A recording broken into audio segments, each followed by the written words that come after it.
Good morning. My name is Tara, and for those of you who don't know me, pause. That was amazing. Thank you guys. I am so thankful that that hasn't been a restriction that we've had to face because that always touches my soul. So thank you. Woo!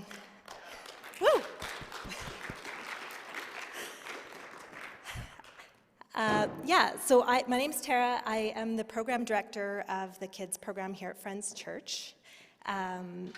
And I know that a lot of people don't necessarily know what's happening downstairs. We've had limited class sizes. Things have been a little different than usual with our groups of kids downstairs. So I wanted to share a story today and touch on a few things. I'm incredibly nervous, so just bear with me. Last week in the program, we were talking about kindness and compassion with strangers. And I had some great activities set up for the kids. We sent some positive messages to our armed forces overseas who can't be home with their family at Christmas. We had an act of kindness where there was some candy prizes, and then we headed to the gym for some fun challenges and scooter boards and to burn off that energy from the treats that they were having. In the gym, I had the kids sit together and share stories of kindness or compassion that they'd experienced with strangers and helping strangers with their family or individually. And I was absolutely blown away that these children all sat together in a circle, socially distanced, and listened intently and patiently, respectfully to each other share stories of impacts that they've had on strangers and others' lives while being surrounded by scooter boards and hula hoops and all kinds of activities. I think that speaks to, at the end of the hour together, I looked at the kids and I kind of asked, what did you enjoy the most about this time together? And one boy quickly spoke and he said, being kind. And he said, I really liked the activities that helped me be kind. I feel like it makes me better. And I was a little taken aback because I was expecting candy or the games in the gym. But I think that speaks to, it reaffirms our position that kids are impacted by the spirituality and their own unique spirituality and the experience that they have in the program downstairs and the lessons that we're teaching. And I think that as parents and teachers and grandparents and extended family who are touching children, we all have an opportunity to touch kids in a way. And I think this time has been extremely challenging. Kids have had a lot of things taken away from them. And witnessed a lot of stress and fear and anxiety, and I think we're all in a position that we can be making the world a little bit better for them and have these conversations with them to continue that at home. With that being said, in light of the new restrictions that have been in place, there's a lot that have significantly impacted kids' activities, registered programs, sports, being able to see grandparents and friends. We have made the hard decision to suspend our in-person program for children for the time being.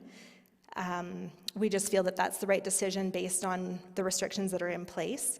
And we're really excited to refresh and recharge and have some online content and begin engaging with families that haven't necessarily been able to be reaching us because they're not able to attend in person. So we'll have an online platform with Facebook, Instagram, and I do send out weekly messages to families currently. So if you're not receiving those emails, please get in touch with me and I'll add you to the list. And I look forward to coming back refreshed in January and having hopefully some of these restrictions lifted and kids can come back recharged and refreshed. And I would just encourage families to continue those messages at home. And I know I'm asking a lot of parents to log in and now do online content that way, but I think that the message there is really important. And I really value your support through this next season. So with that said, I appreciate you all, and thanks for having me up here.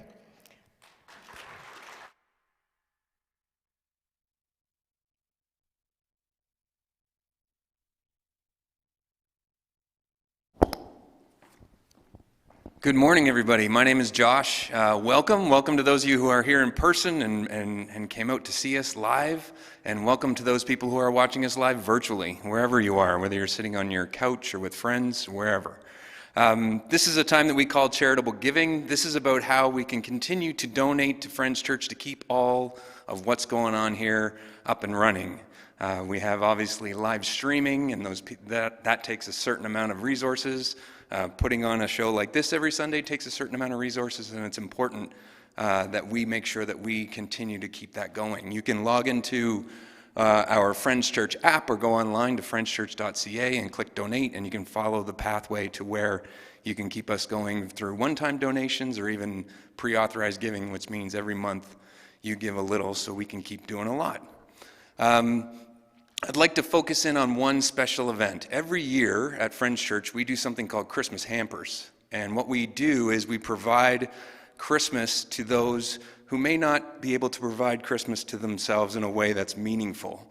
So we have 20 families, but this year, because of all the COVID restrictions that are going on, we can't do what we normally do by putting up a tree in the foyer and hanging our gift cards and bringing our presents and all of that stuff. So what we're going to do is, if you go to friendschurch.ca/hampers, you will be asked to put your name and email into a form, and when you click the form Submit, you'll be sent to a Google Doc. And in that Google Doc is a whole list of needs and wishes of the 20 families that we have here at Friends Church that we're going to help out. You can go down that list and there's actual items. If you go right to the bottom of the list, there's a whole bunch of gift cards that can be purchased and sent to these families so that they can have an incredible Christmas, which we all should. So I'd like to hand that over to Jeff. He has the message right at the moment. Awesome. Thank you, Josh. Set that there. Let me grab this. Head over here. Welcome, everyone. How is everyone this morning? All right. Glad you're here. I'm glad to be here anyways. We're kicking off our Navigating COVID Christmas this morning, and I'm thankful we got a community of people that are wanting to make Christmas happen for some struggling families in our community. And thank you for being a part of that Christmas hamper program. If you haven't yet, jump on. If you have already, please receive our thanks in advance from all those families that we're going to be delivering a full truckload of stuff. We want to do the gift wrapping party here. You know, if you've been around for a little while, you know what we do. We kind of get all together. We take all the gifts that have been donated and we wrap them together. Well, now that got kiboshed. So we're asking everyone to wrap their presents before they bring them, all right? And we're going to bring them a little early and get them to the families earlier. So we'll provide a little bit more details. Really, the 15th is the deadline. So if you're buying a gift card, if you're buying gifts specifically for families, individuals, we just need them dropped off here at the church, B'nai Tikva, by the 15th, all right? Yeah, okay, so where do we begin? I'm not one that's constantly checking the internet or the news for the latest coronavirus updates. I'm COVIDed out, to be quite honest. Tired of hearing all the terrible news. But I'm one who tuned in this past week to listen to Jason Kinney and gang roll out the latest round of restrictions here in Alberta. How many would have been wanting to listen to what he had to say? Yeah. Everyone I was talking to was saying, hey, are you watching it today at 4:30 or whatever? For those that are listening, this is kind of our local, our Alberta leader with his latest press conference that happened last Tuesday. I don't know about you, but man, when I began to hear him announce the latest round of restrictions, there was just this, one in particular, I just felt a sense of shock hit me. It was when he began announcing that all extended family and friend gatherings outside of those who live immediately in your home right now are banned. I almost grabbed the remote and rewound it to just make sure that I had that correct. All friend and family gatherings outside of those who are living in your house right now, no, not allowed, banned.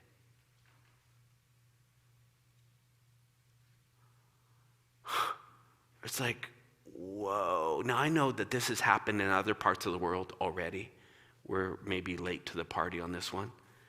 But just the ramifications of this, especially like we're now at the end of November, December's right around the corner, Christmas is coming. What kind of Christmas can we anticipate? I don't know about you, but I have a son who lives in Kelowna. Every Christmas of his life has been spent with us. I haven't seen him in months. I'm thinking, is he going to be allowed to come and be with us? He's going to be spending Christmas alone, maybe? For many of us, this will be the first time in our lifetime that we'll have been separated against our will from family and friends we love this Christmas, potentially.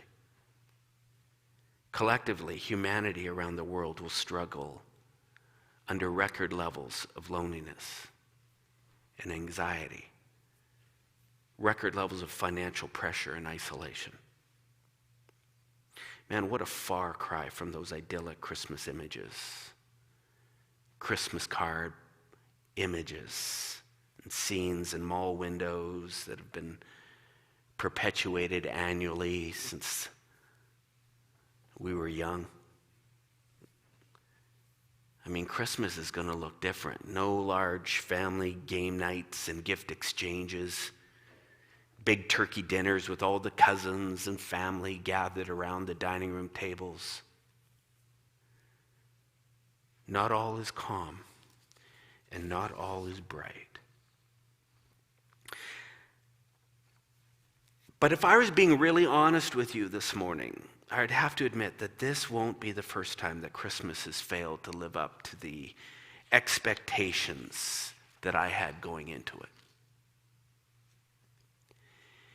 And I'm not just talking about the cultural festivities or the family traditions, but the spiritual value of it all.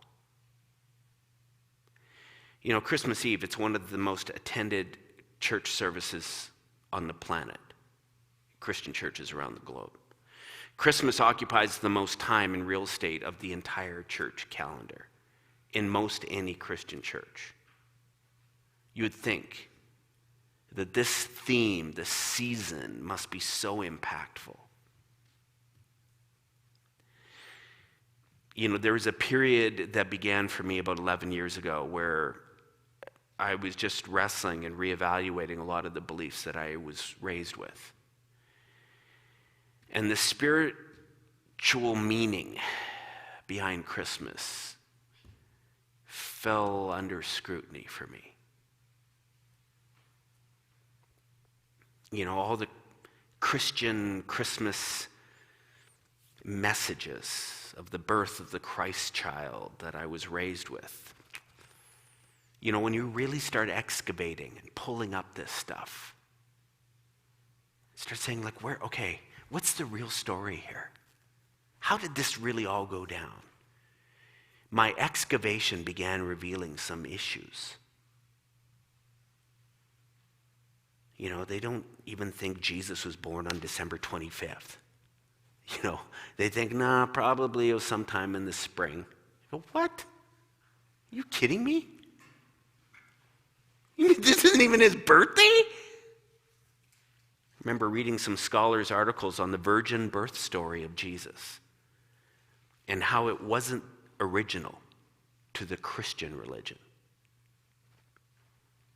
And at first I thought, this is some wacko saying these things. But then I started seeing other scholars referencing the same kinds of things. In fact, there are 32 other instances of virgin birth stories from other sacred cultures, ancient cultures from bygone eras that were much older than the Christian religion. What? I'd always believed that this was some kind of Christian exclusive. No, we're the only one with the virgin birth of the Christ child. Some scholars suggest that legends of the surrounding pagan cultures with their virgin birth stories were so influential at the time of the early church, the Christian tradition, that the early church leaders adopted some of it to give credibility to their story.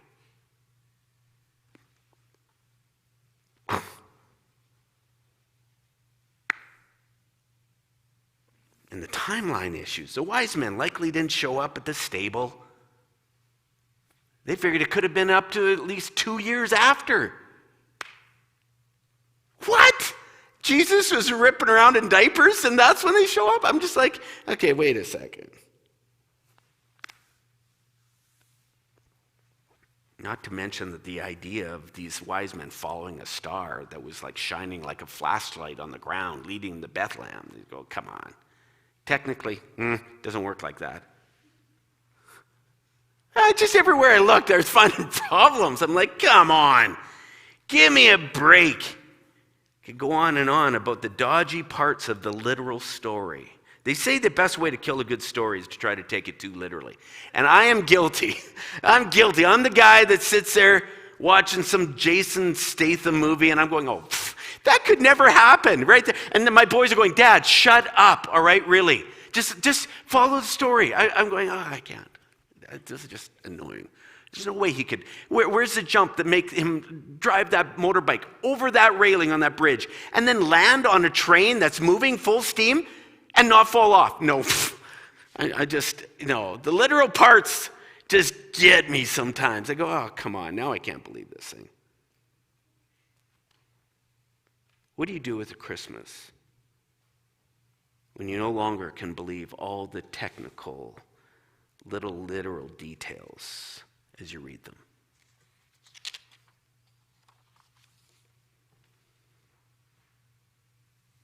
What do you do when the supernatural mythology and traditional beliefs that have surrounded the story no longer have the same shine for you?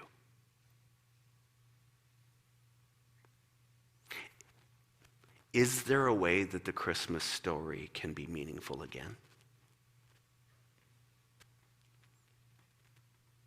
Can it speak to the spiritual journey of 2020 without having to check your brain at the door and pretend you don't know some of this stuff?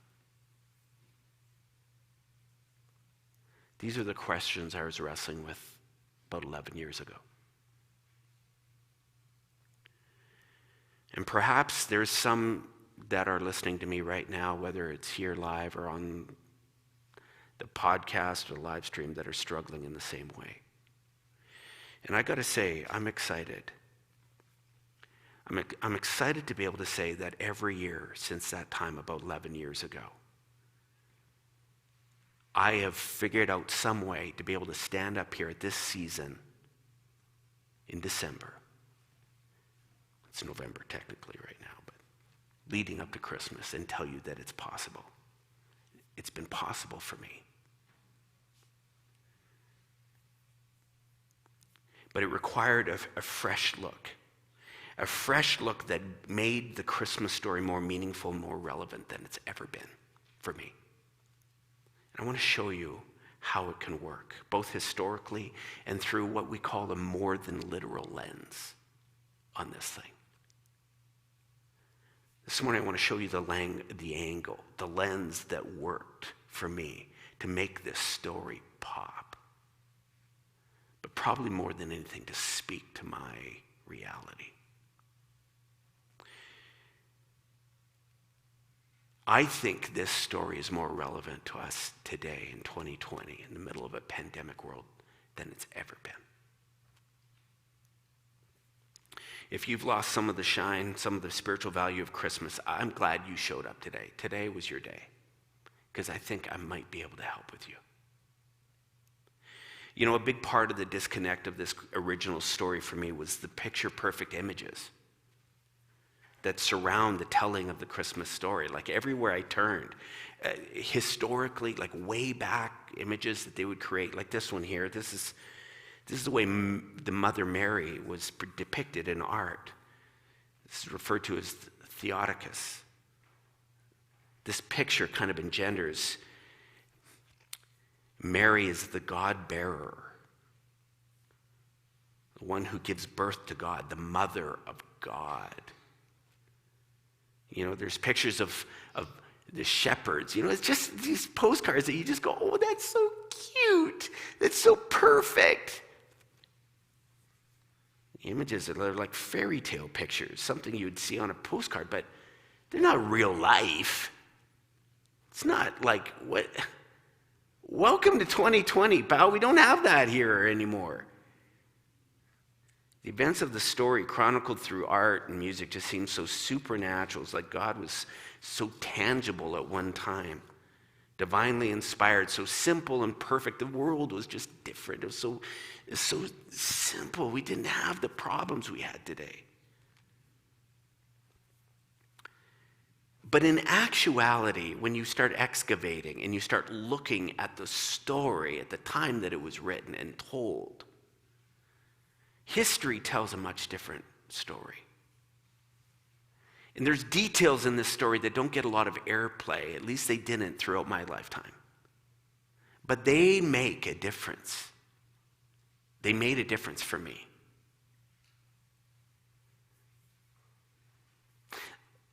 Did you know that at the time of the Christmas story, the world was ruled by one of the Caesars? His name was Caesar Augustus. This is Caesar. Caesar Augustus came to power roughly about 27 BC and ruled up until year 14 of the Common Era.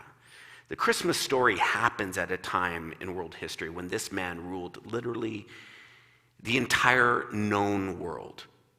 The Roman Empire was a wrecking machine that literally was consuming country by country by country. You look at a map and it's just Roman Empire. Augustus, and now there's some little known facts about Caesar Augustus that those of us who have been raised with maybe more traditional theology will find a little eerie. And these for sure are details no one wants to talk about. I'll tell you that right now. Augustus believed his father, Julius Caesar, was God, and that he had ascended to heaven. So Augustus referred to himself as the Son of God.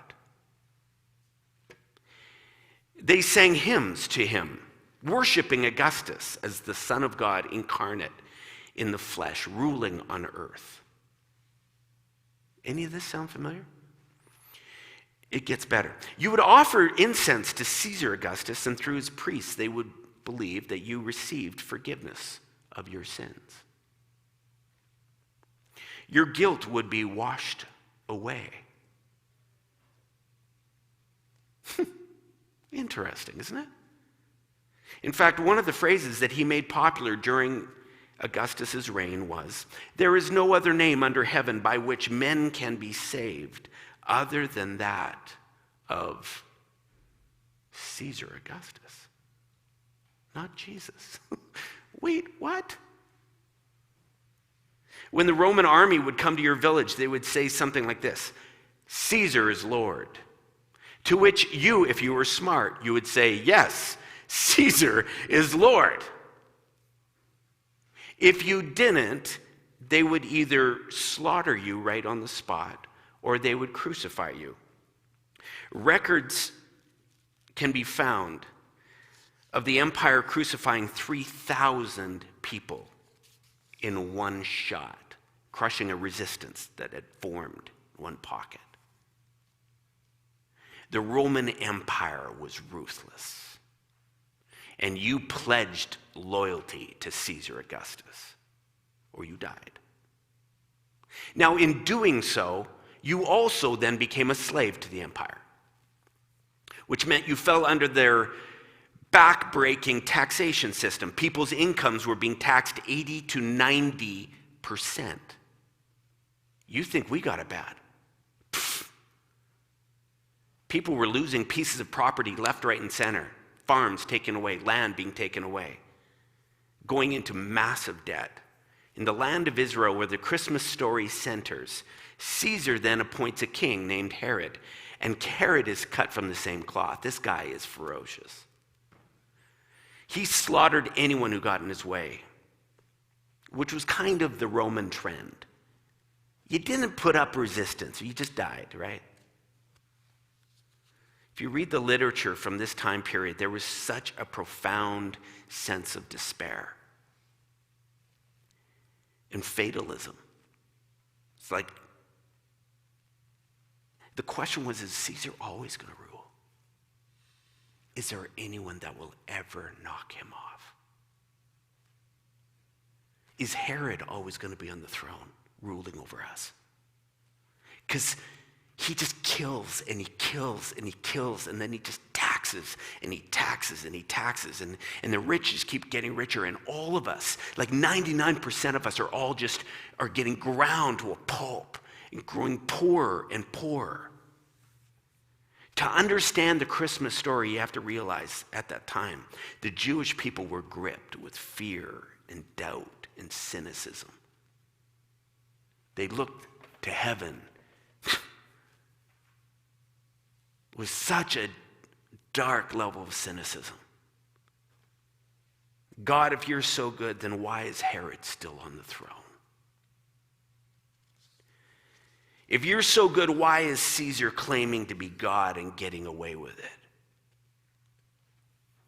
We've done everything right. We've followed all your rules. Why is this happening to us? What do we do?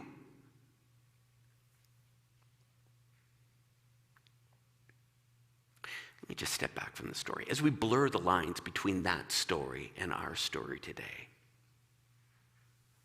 can you see how the questions, perhaps, that they were asking are similar to many that get asked today? Why?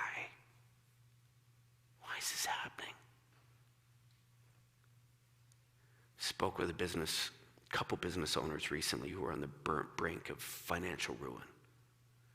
They have done everything possible. They've hacked and slashed business expenses. They've laid off staff. They're doing everything they can just to stay above water. And then they get word of the second lockdown. It's just like their back is broken.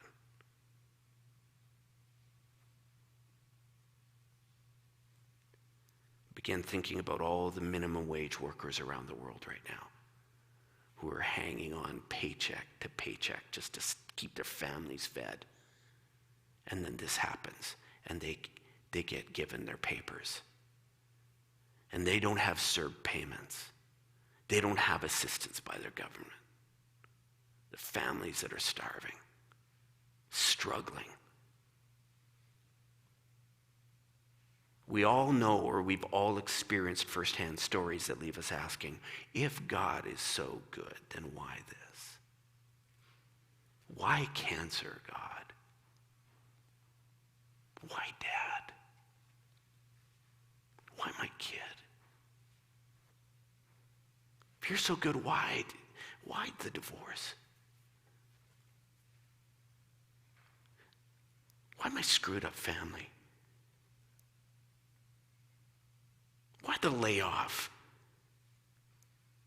Why me? I mean, I busted my ass for so long, and I'm the one that goes? Are you sick, God? Are you on some other planet, distracted? Like, where are you right now? The questions these Jewish people were asking, these are the questions we've all asked at different times in our lives. Some of you may be asking right now. They're the questions of human history.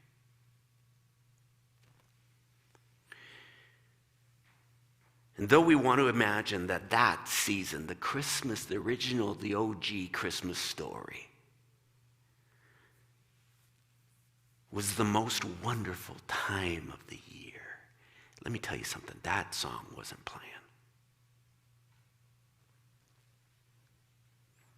No, in fact, the songs that were playing at that time were dark.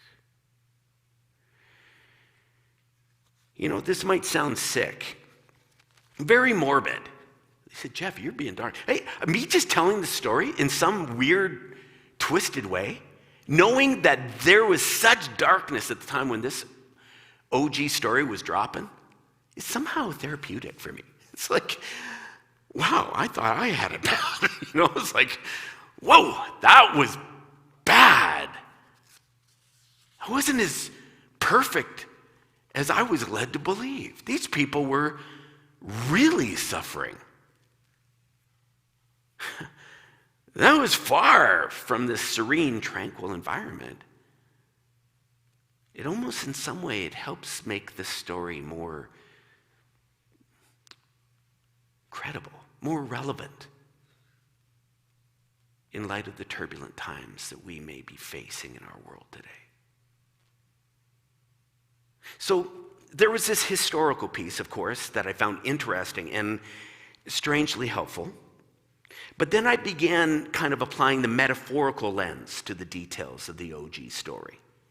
This provided something else for me that is hard to explain, except unless I show it to you. And this, when you apply the metaphorical lens, really what you're asking is, what is the point of the story?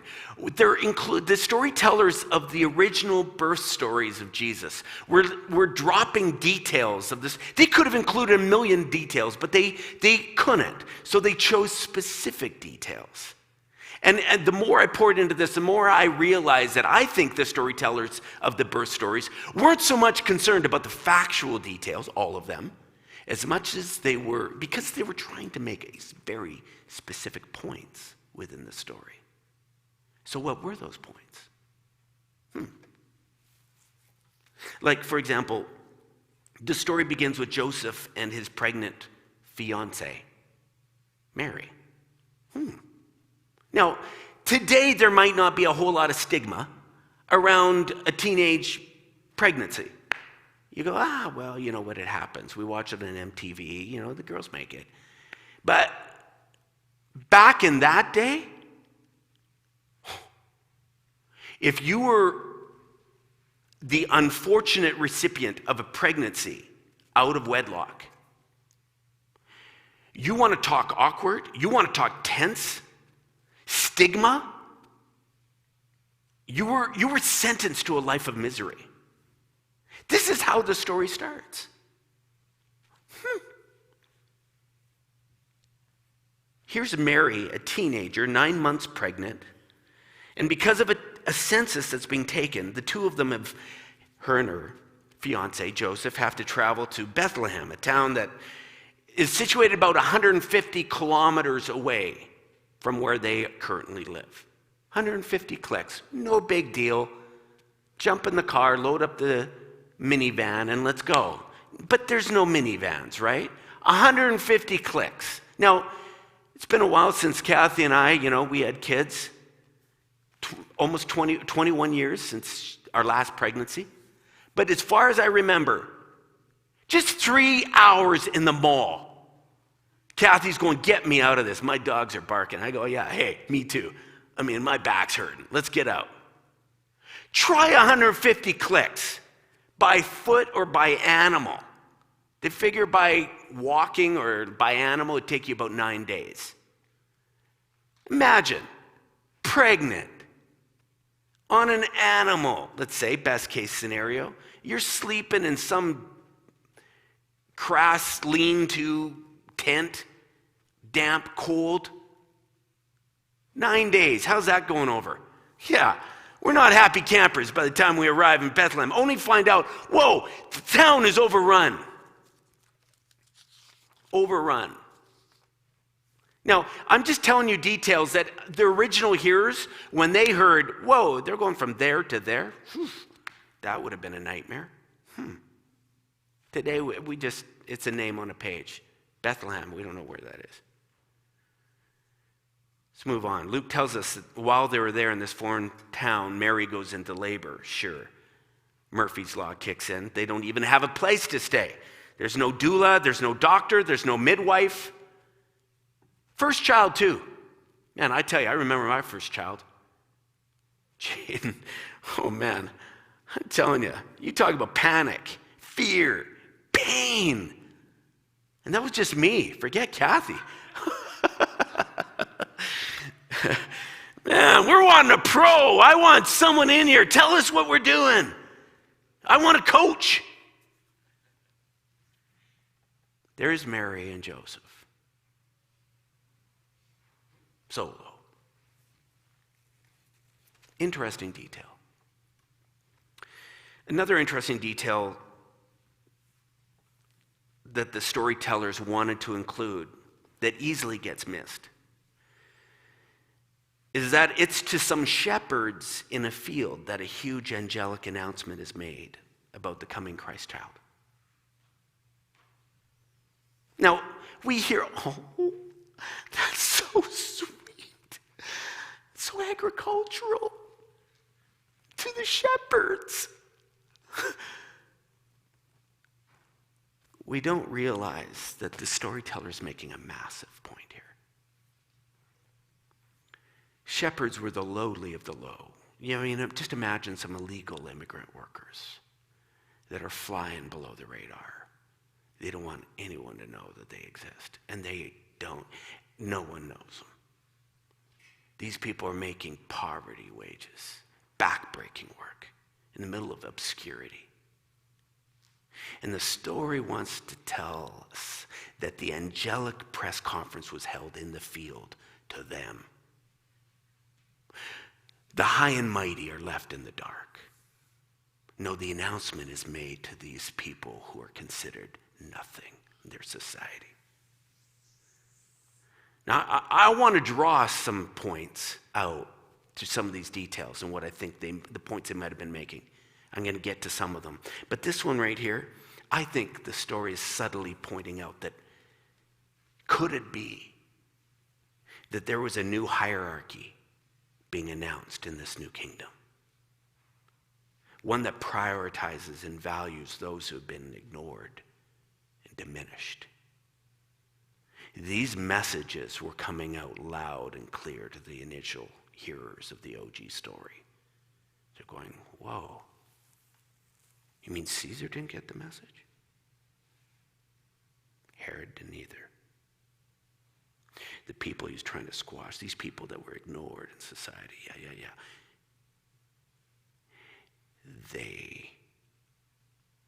we made sure were the first to know. Why? Because they matter. Another detail is this, where the manger scene. Mary and Joseph likely end up sleeping in some courtyard. There's no mention of the stable, all right? We come up with that because they mentioned the manger. And that's kind of the closest thing that we can imagine. Oh, there must have been a little barn where the donkeys hung out. No, typically homes had a little courtyard. And so, and this was Joseph's hometown, so maybe he was staying with relatives, we don't know, but there's no room to sleep. So out in the courtyard where they have some of the animals hanging out, they would have had a little place, manger, where the animals would eat the hay or whatever it was that they're feeding them. So they made a little bed there. Interesting detail. Why would they want them? Why would they want that detail in the story? Why was that so important?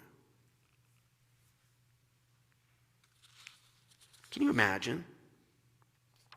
In a time when we got to have hand sanitizers every time we touch a freaking handle.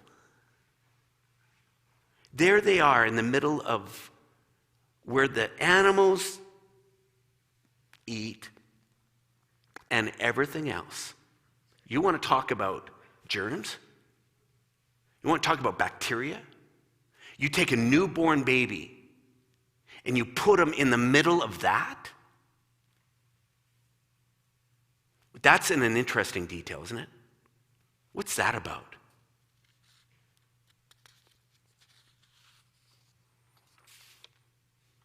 If you're not paying attention to these stories, another really interesting detail, and then I'll draw this out and kind of wrap this up. These birth stories, an interesting detail of them is these wise men. This is just fascinating to me. Where were the wise men from? From the east? Well, what's the east? Falcon Ridge? No. I mean, hey, like what? I don't know what goes to your mind, but you go, okay, well, maybe Toronto, like Ontario kind of thing. No, the east in that time, likely these guys were coming from some ancient kingdom of Sheba, the Persian kingdom. I think I got that right.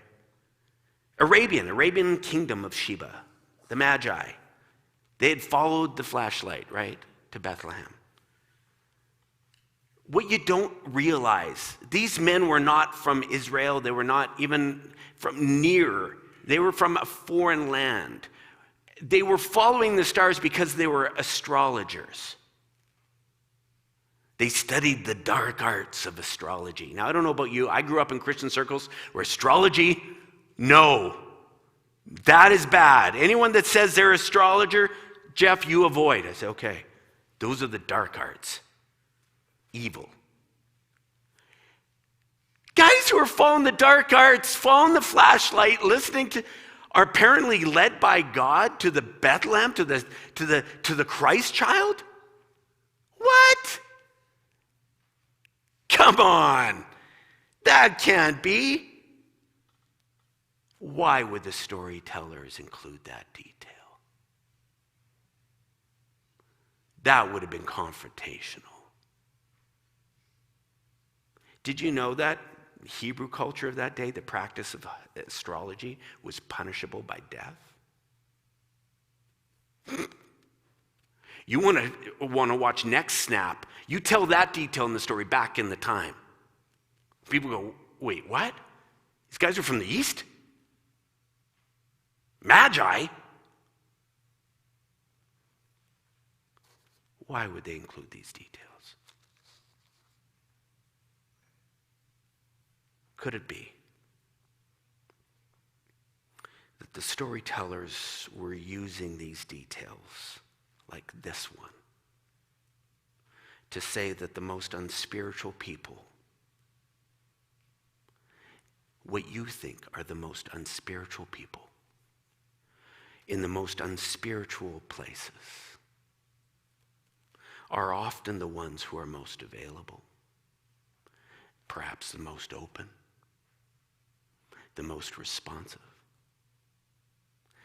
They're the ones that will show up first on the scene to experience the divine, the sacred, the spiritual. You know, if you're not paying attention to some of these details, you easily miss the subtle, powerful, relevant messages that these storytellers seem to be injecting into this story the time that it was told. Miss them. I did. I missed them. I missed them throughout my entire life, focused on the factual details of this little birth narrative. Details that speak so powerfully to the story. There in the manger of a shit-infested stable, where people are financially stressed and politically and culturally oppressed. They're in a foreign town surrounded by strangers in the middle of a bacteria-infested manger, a pregnant, unwed teenager, surrounded by ungodly astrologers from the East and illegal immigrant workers from the fields. There in the midst of absolute chaos and mess was found something so sacred and beautiful. I'm convinced that the storytellers behind these birth narratives truly saw this story as something that every person needed to hear.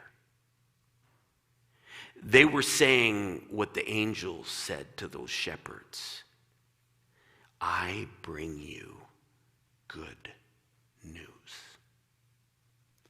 that will bring great joy to all people. I think those storytellers were looking people in the eye and saying that no matter how dark your world is, no matter how much of a mess you may find yourself in, the imperfect families that you're a part of, the financial situation that you or a loved one may find yourself in, the divorce, you may be going through, or the relational conflict that might be consuming your world right now in your family, the health issues you may be battling, the parenting challenges that you're facing. Chatted with a mom this week who is on the brink. She's just broken for her kid.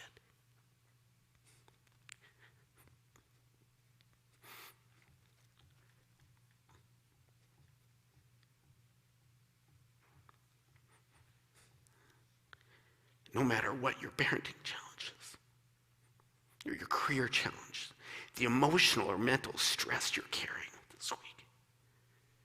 No matter how dark or screwed up your world may feel like, with no end in sight, I believe the Christmas story says the divine can show up right where you are.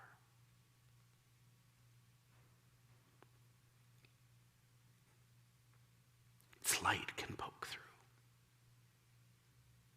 It can offer comfort, even joy.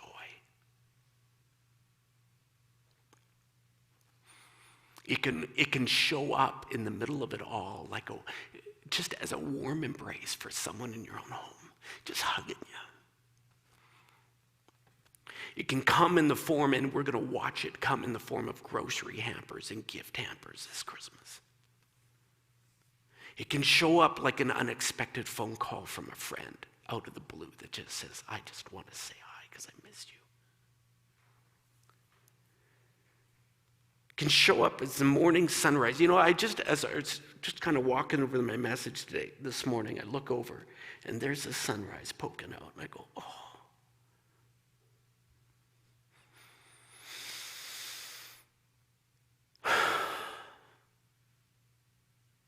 Beauty. It can show up as a song that moves you. As Kyla was singing this, I just had my hair on the back of my neck just went right up as she sung. I was just like, I felt my heart just lift.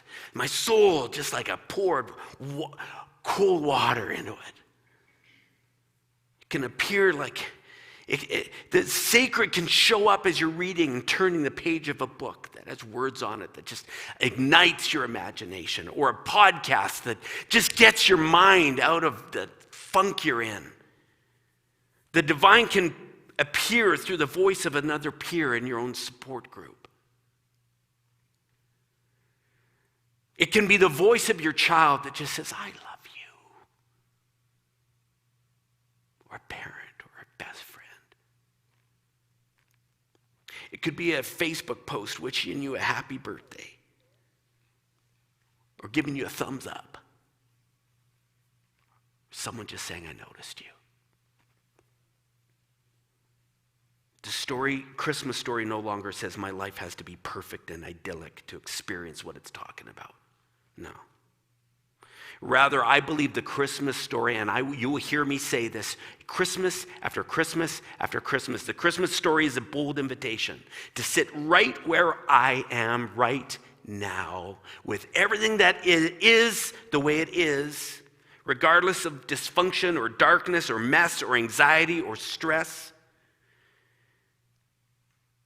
It says, look for the divine that's right here and right now in front of you. I believe God, the more than, is saying, I'm right here.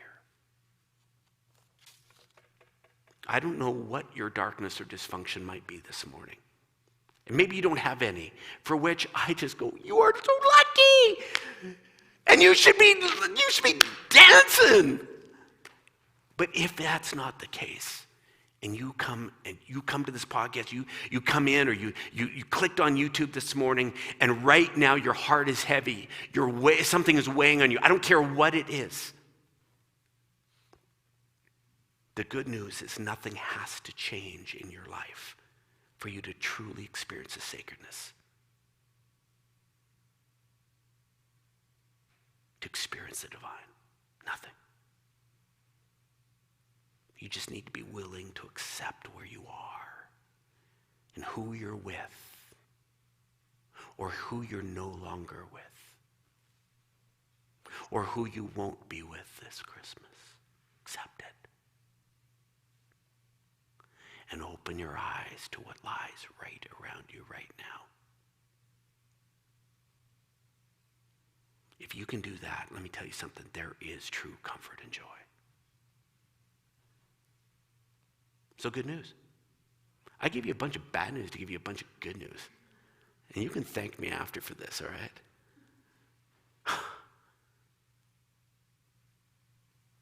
Christmas story is something beautiful.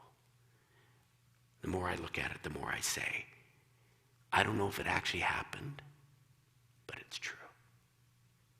It's true. May you this week find the sacred that might be right here, all around you. It might be the person you're sitting with, or that's screaming at you as you sit in the bathroom watching this live stream. Find the joy this week. Find the joy no matter what the darkness. Have a great week, everyone. I'm done. The values workshop goes on. It's part 2. There's a whole bunch of people that were a part of that. I want to thank you, Christopher, for running that. I heard a bunch of great things this week. If you're a part of that, enjoy. Part 2 happens at 1 o'clock. 1 o'clock. Gift hampers, sign up. Get on this train. Let's make Christmas for some people this Christmas, all right? Have a great week, everyone. Love you.